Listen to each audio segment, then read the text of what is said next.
Mr. President, you clearly have big plans for the future, and you're at the start of your presidency. But I think it's really important to talk about the past, both because of what Zimbabwe's been through and because you have been a leading light in the ruling party for almost all your life.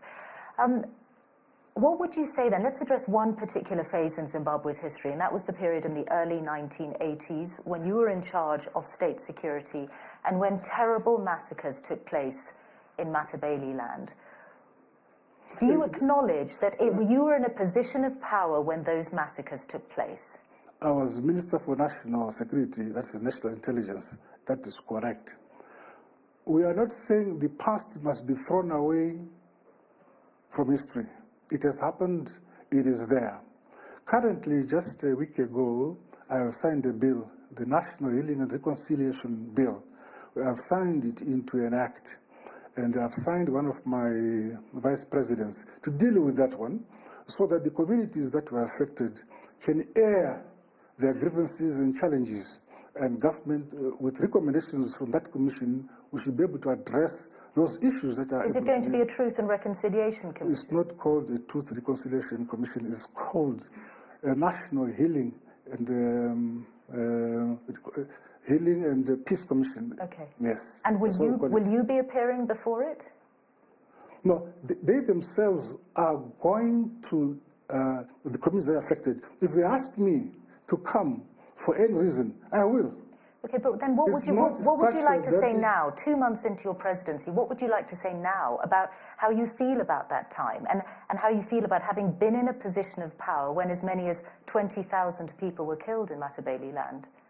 I understand that those are the figures that are being flighted, but on the ground, I don't think that is the correct figure being flighted in that area.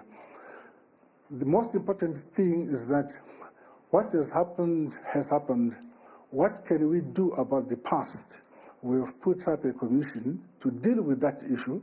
That should not stop us to have a better future, where all the communities should be united, should cooperate, should love each other, should work together. This is the message which we have. We are more worried now about how, in the future, we should have a united Zimbabwe. The figure of 20,000 deaths came from the Catholic Commission for Justice and Peace.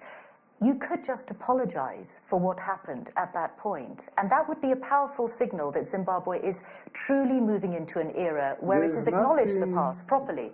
In my view, there's nothing more than me putting legislation where a commission headed by a vice president and most eminent persons in Zimbabwe to deal with that issue and make recommendations.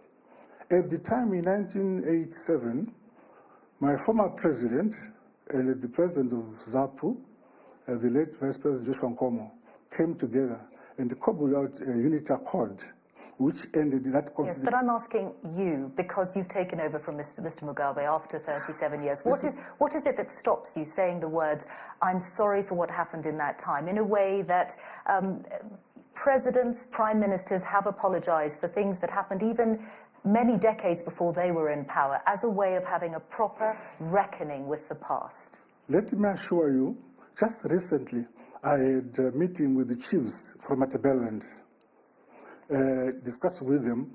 It is them, because I feel there's that bad page in our history, and we would want to correct it.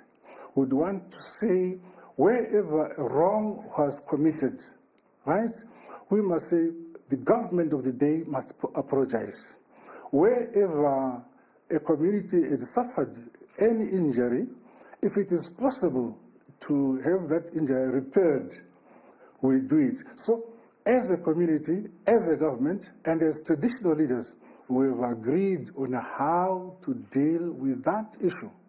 And I'm happy that quickly, within the last 30 days or so, I've been able to put forward a legislation which I signed last week. Okay. Is it possible then that you will say sorry in the future after the commission you're talking about in Zimbabwe has reached a conclusion? My dear, my people and myself are determined to make sure that the commissions of the past the commission or the acts of commission, acts of omission or commission in the past, we have to interrogate them.